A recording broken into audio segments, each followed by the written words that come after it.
2 दिन पहले सुनने को आया कि हमें मोदी जी से मिलने का मौका मिल रहा है।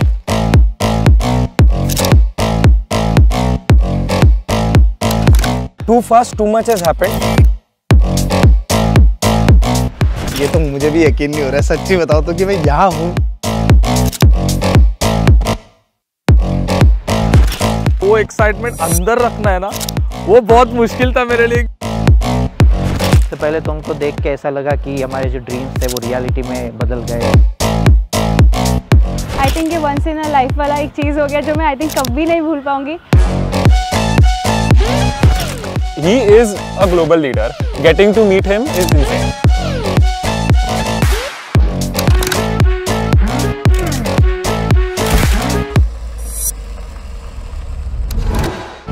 But that moment जब बस वो आ रहे हैं,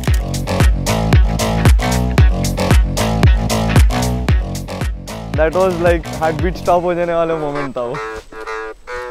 स्वागत है आप सबका।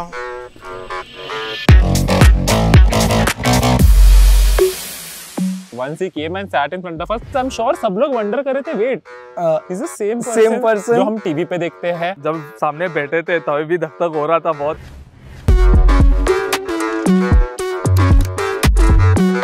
आप लोग एक दूसरे को कभी मिलते हैं या पहली बार मिले? नहीं मिलते हैं हम लोग। मिलते रहते हैं। मतलब आप लोगों का पुराना कारोबार है। तो जब आपको ये सूचना मिली होगी तो क्या लगा आप लोगों को? इस मोमेंट तक यकीन नहीं हो रहा था कि ये कुछ होने जा रहा है ऐसा। नहीं, पहले मिलेंगे फिर ही हम लोग सेलिब्रेट करेंगे, क्योंकि मालूम नहीं कैसे कब। हाँ, ऐसे आजकल तो फेक की दुनिया है ना। सर अभी भी नहीं लग रहा है कि आप सामने हैं। अच्छा, होने दीजिए। मेरे को यकीन नहीं हुआ पहली बात तो कि आपने बुलाया। तो सर एक बार लगा कि जो आपसे ये बात करने का मौका मिलेगा डेफिनेटली हम लोग फ्रंट फुट में आ जाएंगे और हमारा जो सबका एक गोल है ना वो आज वैलिडेट हो गया सर। वो गेमिंग की जीत हो गई सर, आप बुलाए वो आज इंडस्ट्री जीत गई। जो थोड़े दिन पहले नेशनल क्रिएटर्स अवार्ड हुआ था, इवन उस टाइम को भी हमें यही लगा था कि फाइनली इतने सालों के बाद ऐसे लग रहा है कि क्रिएटर्स गवर्नमेंट इज रिकॉग्नाइजिंग हमारी क्रिएटिविटी।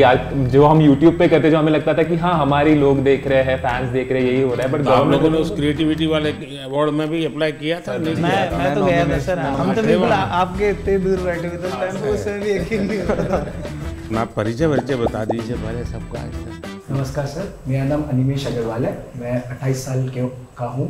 मैं गुवाहाटी असम से हूँ। मैं बहुत ही यंग एज में पढ़ाई कर रहा था जब मैं सीए का। कोई यंग एज में पढ़ाई करता है? जी सर, वही मतलब कंपेयर टू कि अभी भी 28 साल का ही मैं खुद को यंग ही मानता हूँ, तो मैं और यंग की बात कर रहा हूँ।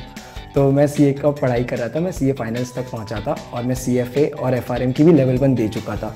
मैंने अपने माता पिता से 1 साल का ब्रेक मांगा था अपने पढ़ाई से गेमिंग के करियर को परस्यू करने के लिए। जब मैं 2018 में स्टार्ट किया, मैं सोच के पूछा था कि 1 साल मैं गेमिंग में पूरा दूंगा और कुछ बनने की कोशिश करूंगा। तो परिवार में क्या रिएक्शन आया? सर क्योंकि मैंने पढ़ाई करके रखी थी और मेरे पास बैकअप बहुत स्ट्रॉन्ग था कि गेमिंग में कुछ नहीं कर पाता, वापस जाके पढ़ाई कंटिन्यू कर पाता, तो इसलिए माता पिता हमेशा सपोर्ट किए हैं इस चीज़ को। और फिर मेरा गोल यही है कि मैं गेमिंग को इंडिया में आगे बढ़ाऊँ और सबको, जो भी युवा फॉलो कर रहे हैं हम सभी को, इतने बड़े बड़े इन्फ्लुएंसर्स को, उनको करेक्ट डायरेक्शन दिखाऊँ गेमिंग से अच्छा क्या कर सकते हैं और उसी की तरफ काम आगे करने की कोशिश चल रही है सर। मुसीबत ये हो जाएगी कि जब भी अब कोई ठग बोलेगा किसी को भी तो आप दिखाई देंगे और कोई आपको देखेगा तो कहेगा यार ये तो अच्छे इंसान है, उसको ठग कैसे बोल रहा है। सर वो चीज़ लेकिन एक चीज़ अच्छी है कि गेमिंग में थोड़ा नाम बना लिया है, तो गेमिंग वाले लोग अब ठग से अच्छे नज़र से मुझे देख रहे हैं। ठग से ठगते नहीं। हाँ, और मैं दुनिया एकदम भी ठगी नहीं कर रहा हूँ सर। मेरा नाम अंशु बिष्ट है। वैसे मेरा गेमिंग नाम गेमर फ्लीट है सर। मैं आता हूँ हल्द्वानी, नैनीताल, उत्तराखंड से। तो मैं सर वैसे लोअर मिडिल क्लास फैमिली से आता हूँ। मेरे पापा एक प्राइवेट स्कूल में 30 साल तक उनने बस कंडक्टरी करी थी ताकि मैं और मेरी दीदी को वो स्कूल में पढ़ा सकें। मैंने थोड़े ट्यूशन्स पढ़ाने स्टार्ट करे बच्चों को, 1-2 जॉब्स ले रही, फिर अपना खुद का कंप्यूटर बनाया एक।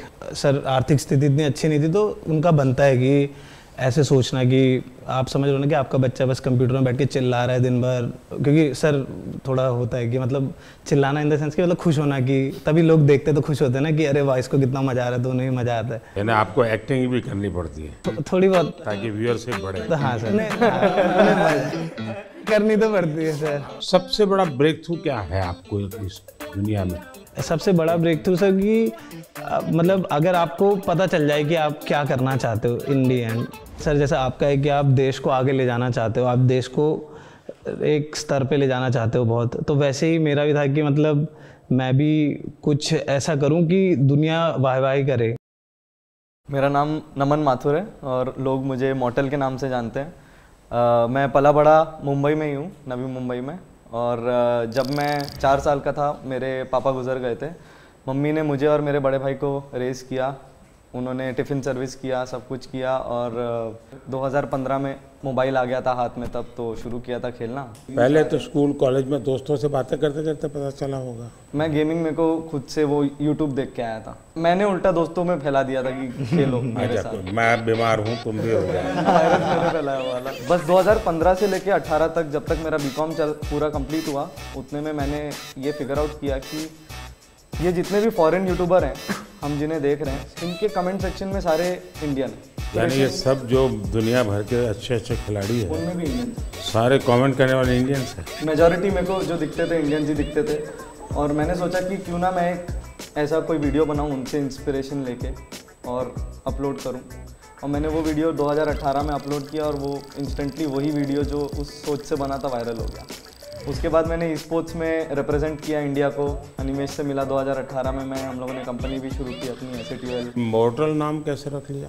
भारत में तो लोग इमॉर्टल की बात करते हैं। लोग सब जगह मैं देख रहा हूँ इमॉर्टल नाम रख रहे हैं, तो मैंने बस अच्छा कुछ नया कर इमॉर्टल कर दिया उसको। मेरा नाम पायल धारे है, सब लोग पायल गेमिंग के नाम से जानते हैं। मैंने इन सब के बाद स्टार्ट किया है एंड मैंने सोचा नहीं था कि मैं इंडिया की लीडिंग फीमेल क्रिएटर बनूंगी। मैं बहुत ही छोटे गांव से हूँ, मैं MP में एक छिंदवाड़ा करके जगह है, इंदौर के पास में ही है, तो मैं वहाँ की रहने वाली हूँ। मुझे गेमिंग में इंटरेस्ट था बट घर पे फैसिलिटीज़ नहीं थी। 12th तक भी हमारे पास घर पे फ़ोन नहीं था खुद का, तो गेमिंग में थोड़ा थोड़ा इधर उधर देखते रहते थे, या दोस्त के जो भाई वगैरह है वो कैफेज जाते थे गेम खेलने, तो वहाँ से थोड़ा बहुत नॉलेज आया कि गेमिंग भी कुछ होता है। तभी के टाइम पे यूट्यूब पे गेमिंग पॉपुलर होने लगी थी इंडिया में भी, तो मैंने सोचा कि क्यों ना मैं भी इसको एक ट्राई दूँ और लड़कियों को भी एक ऐसा ऑप्शन मिले कि इसमें भी आप करियर बना सकते हो। लड़कियों का इसमें आना कितना संभावनाएं बढ़ती है। फिर सबसे बड़ी चीज़ यही है कि पेरेंट्स बहुत घबराते हैं कि बाहर जाके काम ना करें, एंड कई फैमिली में थोड़े रिस्ट्रिक्शंस भी होते हैं कि बच्चियों को मौका नहीं दिया जाता, तो उनके लिए ये बहुत ही अच्छा स्टेबल करियर ऑप्शन है। एंड जब मैंने शुरू किया था तो मेरे पास भी 100-200 ऐसे लड़कियों के मैसेज आते हैं कि हमने आपको देख के स्टार्ट किया, तो सब थोड़ा घबरा रही हूँ मैं। थोड़ी सांस लीजिए फिर बात करते हैं। मेरा नाम मिथिलेश पाटनकर है, मेरा गेमर नेम मिथपैट है। मैंने जो ट्राई किया है कि हमेशा से यूनिक कंटेंट देना है, एंड आई थिंक उसी की वजह से लोग मुझे पसंद करते हैं। तो गेमिंग, एंटरटेनमेंट, मिमिक्री, ये सब मिलके मैं बनाता हूँ मेरे वीडियो। पूरा सलाड बना देते। मैं चाहता था कि इंडिया से एक ऐसा कंटेंट मैं बनाऊं जो बाहर के लोग भी देखें, लोग अप्रिशिएट करें। आज से 2 साल पहले एक स्ट्रीमी अवार्ड्स होता है, बोलते हैं कि this is one of the best award. तो इंटरनेशनल कैटेगरी में I was the only Indian to get nominated, and Los Angeles में अवार्ड होता है, so I got that award. And I think that is also एक बहुत proud opportunity थी मेरे लिए ये। नमस्कार सर, मेरा नाम तीर्थ मेहता है, मैं भुज कच्छ गुजरात से हूँ और मैं 2014 से हार्टस्टोन नाम की एक गेम है उसमें compete कर रहा हूँ। तो भुज में ये बीमारी कहाँ से आई? सर ये तो ऐसा है ना कि हर कोने कोने में फैली हुई है अभी तो। लोग आपको कच्छ में जानते हैं कि ऐसे कुछ कर रहे हैं आप? हाँ, अभी तो मतलब बहुत सारे लोग लेकर के जाना पड़ता है। नहीं अभी तो क्या आप मुझे देखिए मेरे पास तो ये है। हाँ मतलब इनिशियली तो किसी को पता नहीं था, बट जब से ये मेडल हासिल हुआ है तब से काफ़ी मतलब कहे तो सब पहचानने लगे हैं। हेलो सर, मेरा नाम है गणेश और लोग मेरे को SK रोसिया से जानते हैं और मैं बेंगलुरु से हूँ और मैं एक प्रोफेशनल ई-स्पोर्ट्स एथलीट हूँ। जो मैं जब से कॉलेज में मैं गया, दोस्त लोग ने मेरे को गेम को इंट्रोड्यूस किया और जब मैं खेला अचानक से उधर जो भी लोग खेलते हैं उन सबसे अच्छा खेलने लगा। तो मेरे दिमाग में आया कि ये चीज़ मेरे को असली में मज़ा आता है करने में और इस पे मेरे को कुछ बड़ा करना है। मैं जब 17 ईयर ओल्ड था, मैं इंडिया को रिप्रेजेंट किया 2017 इंडोनेशिया में। तो जब मेरा सक्सेस मिला और man I could take the responsibility, मेरा माँ बाप का जो ड्रीम था घर बनाने का वो मैं कराया और दोनों को जॉब से रिटायर कराया और अभी सब रिलेटिव्स बोलती बंद। आई वाज लाइक धक धक हो रहा था पूरा कि क्या बात करूँ उनके सामने, बट आज जब मिला आई जस्ट लाइक जो भी मन में है, जो भी मेरा स्टोरी है, जो मेरे को जानता है, वो सब बोल दिया मैं उनके सामने। एक साथ आप लोग कितने घंटे खेलते हैं continue? I think e sports athlete जो होते हैं वो दिन के 6 से 7 घंटे प्रैक्टिस के देंगे, क्योंकि वो उनकी पूरी रूटीन होती है। वो दिन में उठने का समय, गेम का समय, डाइट, सब कुछ होता है। कंटेंट क्रिएटर्स का सर अगर मैं बताऊँ तो आई थिंक सब लोग ऐसे होते हैं कि दिन में 12 घंटे सिर्फ सोच ही रहे हैं, और फिर हो सकता है वीडियो बनाने में वो 2 घंटे ही बन गए या फिर वो 10 दिन तक नहीं बने। हमारे देश में क्रिएटिव की दृष्टि से गेम की दुनिया में कंट्रीब्यूशन कितना होगा?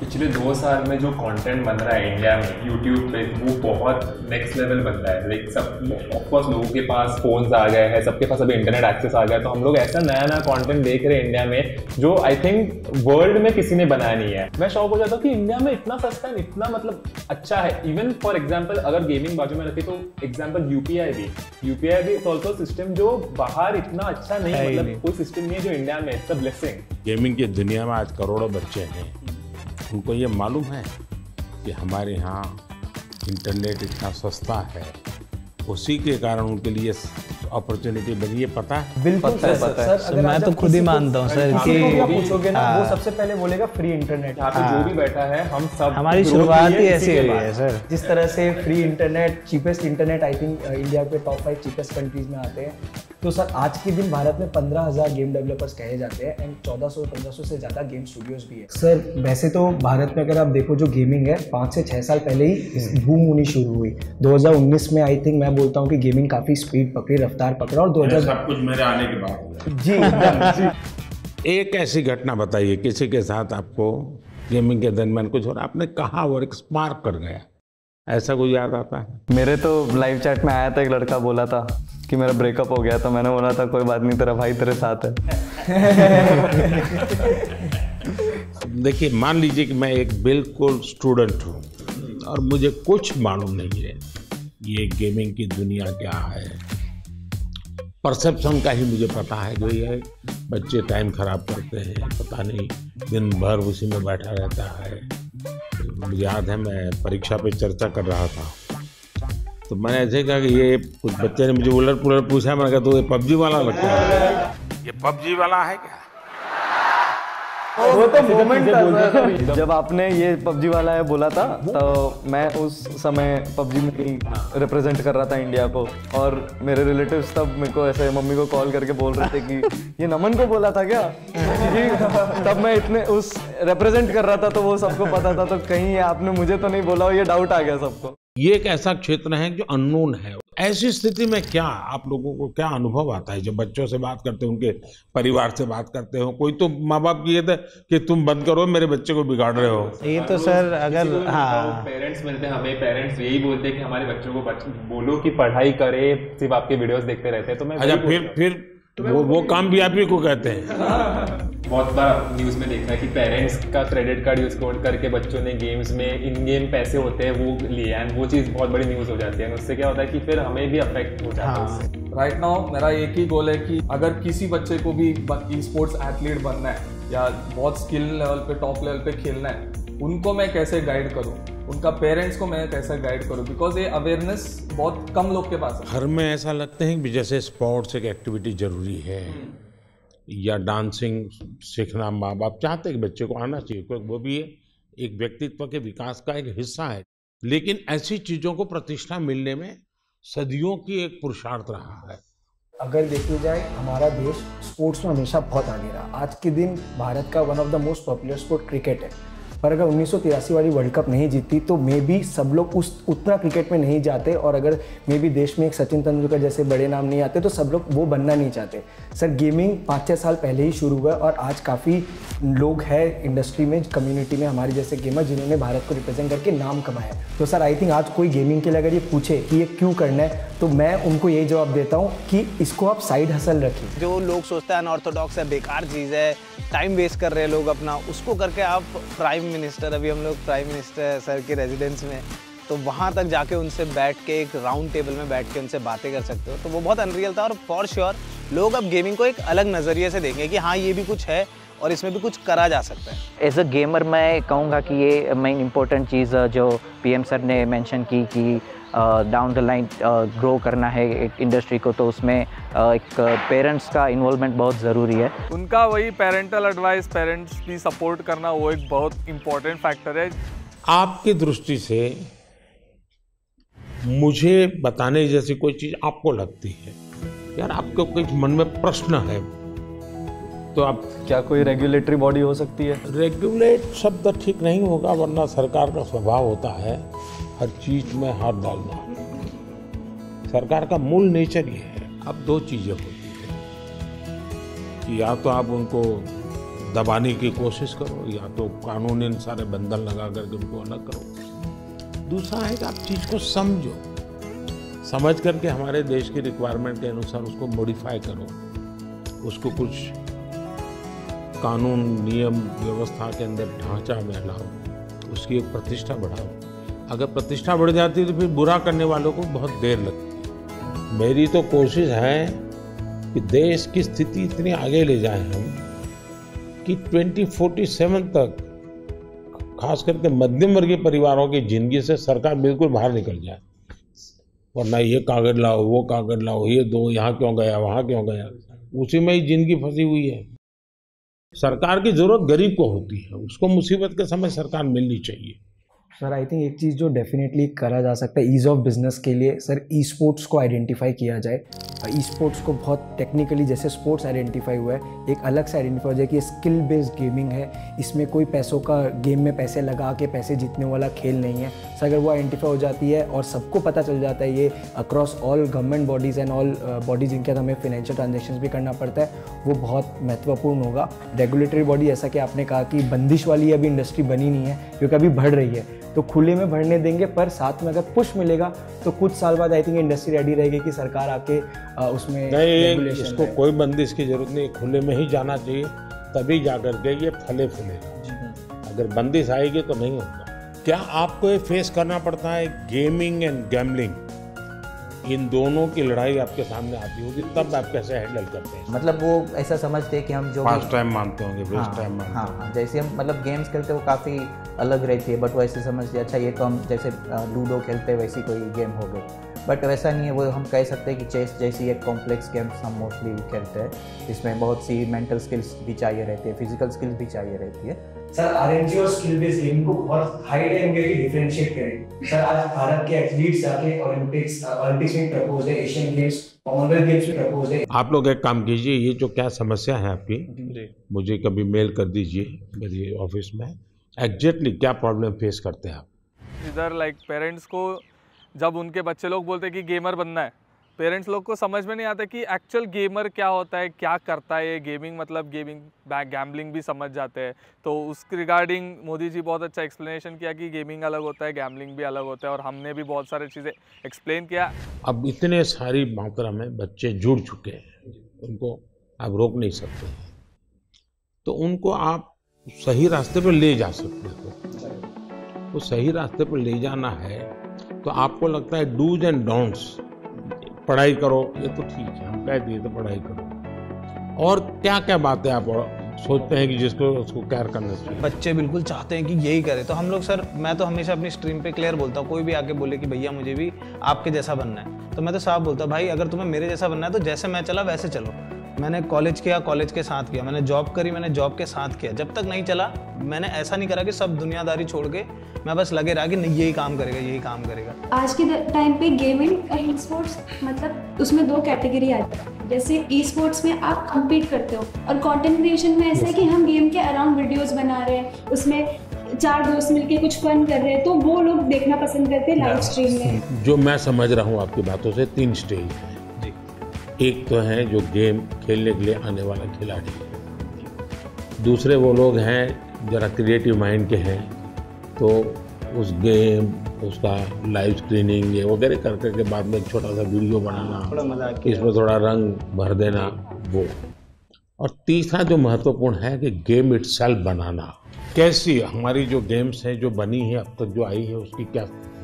तो अभी आई थिंक 2020 में आपने स्टेटमेंट दिया था कि मेक इन इंडिया की इंडिया के अराउंड गेम्स बनाने प्रमोट कर रहे हैं आप, तो उसके बाद आई थिंक काफ़ी इम्प्रूवमेंट आया है उसमें, और जो वो पूरी इंडस्ट्री है उसमें भी काफ़ी स्कोप बढ़ा है। हिंदुस्तान की कौन सी थीम है जो लोगों को आकर्षित कर रही है, या आप लोगों को लगता है कि ये क्लिक कर सकती है? क्योंकि जो वेस्टर्न वर्ल्ड की आती है उसमें तो मारो काटो दौड़ो भागो यही आता है। जैसे हमारे पंचतंत्र है, क्या कभी किसी ने उसमें माइंड अप्लाई किया है? अभी डेवलपमेंट में जो बोर्ड गेम्स हमारे पुराने खेले जाते थे, जैसे अष्टो चौकड़ी करके एक गुजराती में हम छोटे थे तब से वो गेम खेल रहे, तो अभी उसके जो है वो डिजिटल वर्जन अभी रिलीज़ हो। बाकी यही है कि हमारी जो मिथोलॉजी है जो उसके अराउंड काफ़ी गेम्स डेवलप हो रहे हैं। दुनिया आज एक बहुत बड़ी चर्चा करती है ग्लोबल वार्मिंग की, क्लाइमेट के इश्यूज हैं।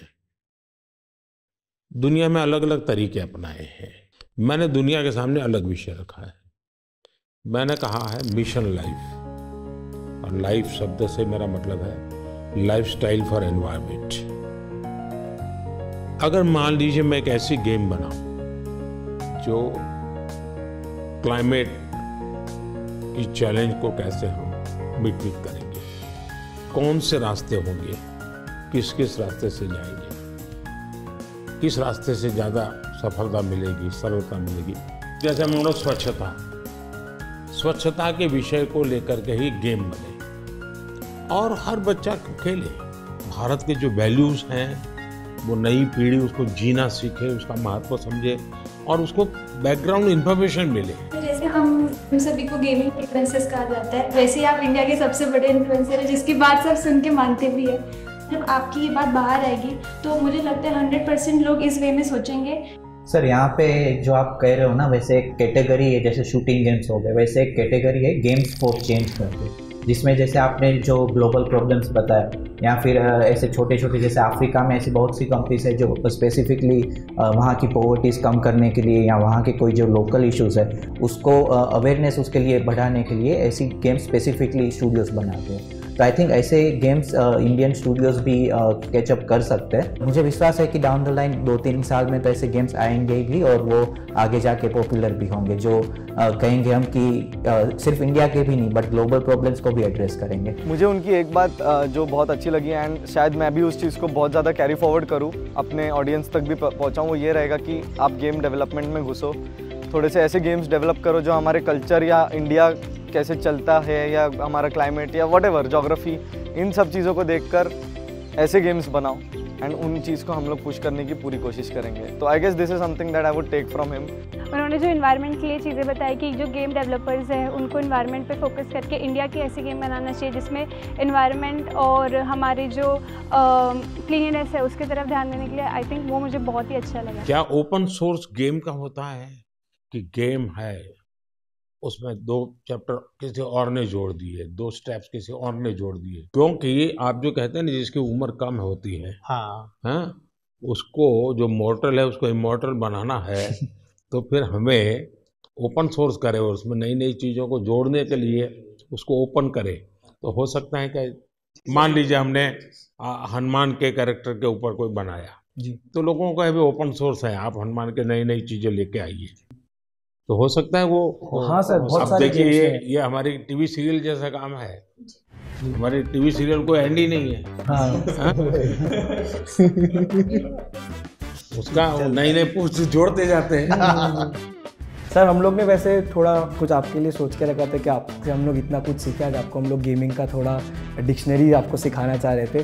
तो सर एक गेम है जो अमित पैट आप समझा दो हम लोग क्या करेंगे सर के। बेसिकली सर हम गेमिंग में कैसे होता है कि हम लोग मैच के अंदर बिजी रहते हैं तो हम लोग ज़्यादा बातचीत नहीं कर सकते एक दूसरे के साथ, तो हम लोग ना टर्म यूज़ करते हैं जिससे क्या होता है कि एक दूसरे के साथ हम लोग कम्युनिकेट कर सके ईजिली। हर एक की अपनी एक टर्मिनोलॉजी बोले। आप देखिए सरकार में जाइए तो सरकारी जो अधिकारी होंगे वो शॉर्ट फॉर्म में ही बोलेंगे, भी बोलते हैं भारतीय जनता पार्टी वैसे ही शॉर्ट फॉर्म हो जाता है। सर पर आपको 1-2 वर्ड्स तो हम लोग बता के जाएंगे। हाँ। आप हमें फिर बताइएगा कि आप कौन से सेंटेंस में उसको यूज करेंगे। ऐसा है, मेरा एक शब्द है P2G2, तो मेरा वो P2G2 शब्द ये है pro people good governance, P2G2। अच्छा एक और है नूब नूब का मतलब होता है कोई ऐसा जिसको कुछ बहुत मेहनत करने के बाद देखिए, मैं चुनाव सभा में अगर बोलूंगा, अरे नहीं, आप लोग सोचोगे मैं किसके लिए बोल रहा हूँ।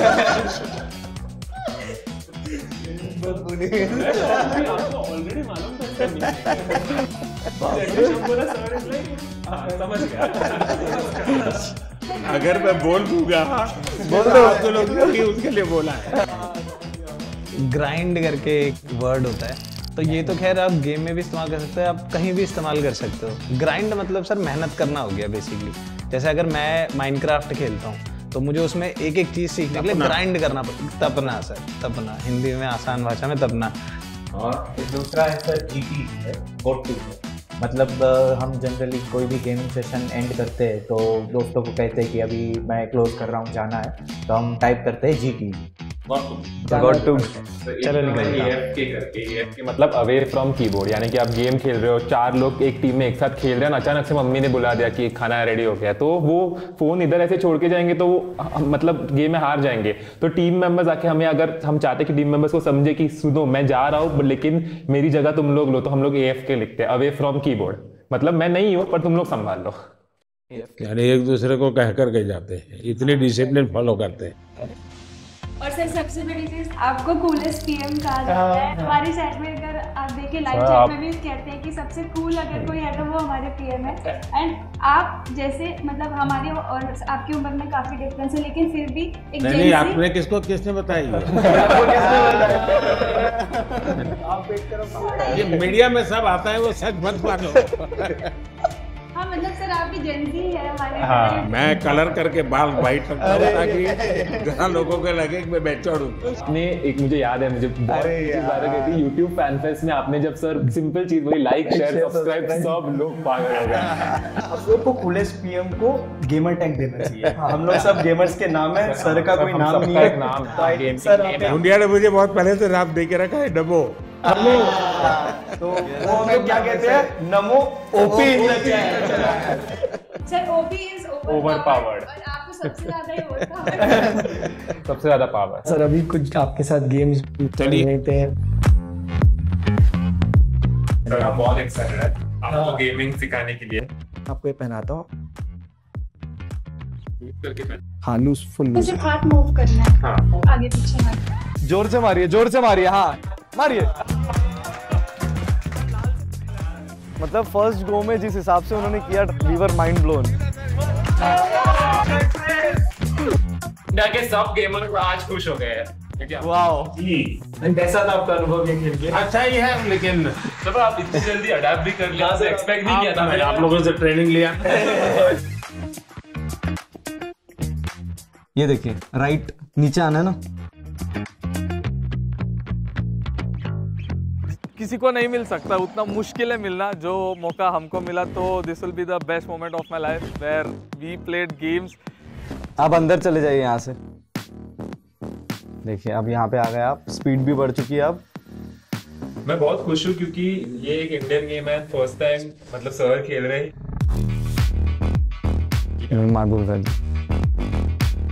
क्या बात है, पहुंच गए।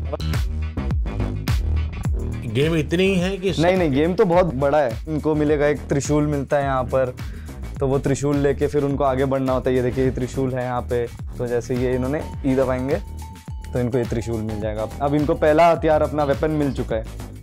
अब ये लेके वो आगे लॉर्ड विष्णु एंड माँ दुर्गा के गाइडेंस से अपने भाई को बचाएंगे। ये पूरे गेम का शुरुआत और पहलू है। एक बात तो है, हम लोग इतने टाइम से इंस्पायर कर रहे लोगों को गेमिंग करने के लिए। आज आपने हमारे जितना इंस्पायर एक दिन में कर दिया। यानी आप लोगों का कितना समय जाता होगा इसमें देख रहा हूँ। सर आपको कैसा लगा आज गेमर्स से बात करके? मैं अभी नया हूँ इस दुनिया में, तो मैं बहुत सोचूंगा इस पर, युवा पीढ़ी का भला भी हो जी, और इसका एक पॉजिटिव क्रिएटिव उपयोग कैसे हो। मुझे ऐसे, मैं चाहता हूँ हमारे लोग इसमें आगे जाए और हम दुनिया में चीजों को लेके जाए। सो सर अभी हम लोग स्टम्बल गाइस करके गेम खेल रहे हैं, तो कोड है, रूम कोड है सबका 982 981। Okay, join everyone. जॉइन ऐसे इस गेम में कैरेक्टर्स होते हैं जिनको आगे आगे जाना होता है, रेस होती है, ऑब्स्टैकल्स होते हैं। आपके कैरेक्टर का नाम नमो है। या ये जॉयस्टिक है, हाँ ये सर आपका कैरेक्टर है और ये जंप बटन है। मैं पूरा दिमाग खपाऊंगा जरा। अगर आप इसको ऐसे फिंगर रख के मुंह ऊपर की तरफ करोगे तो आगे की तरफ मैं आगे जाता हूँ सर आप तो इसको आप यहाँ पे सर हाथ रखिए और इसको टच स्क्रीन के जैसे ऊपर की तरफ कीजिए। चलिए सर, चलिए इधर जंप करना है। जैसे ही नीचे जाएगा राइट वाला बटन दबाना है आपको। चलो कोई बात नहीं, बहुत बढ़िया, बट बहुत मजा आया, बहुत मजा आया गाइस। सर से सक्सेसफुली हमने मोबाइल गेम खिलवा दिया। Speak in India. भगवान करे मुझे इसकी आदत ना लगे। सबके साथ ये तो बनता है। हम लोग कुछ चीजें लाए थे आपसे साइन कराने के लिए जो हमारे गेमिंग से जुड़े। आप 2 मिनट विराजमान हो जाते तो टेबल पे। For sure NaMo OP. आप लोग एक काम शुरू कीजिए, हर एक को कहिए कि खुद की सिग्नेचर अपनी मातृभाषा में करें। लोग अब गेमिंग को एक अलग नजरिए से देखें कि हाँ ये भी कुछ है और इसमें भी कुछ करा जा सकता है। ये पहना दीजिएगा। अच्छा इसको पहनोगे? शाबाश। Thank you sir, thank you.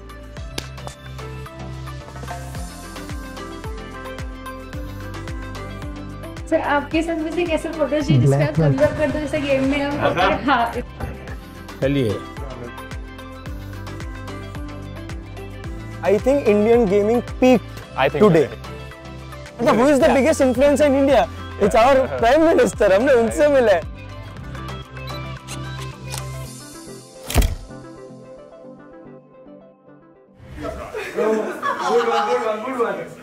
भाई यकीन नहीं हो रहा ना।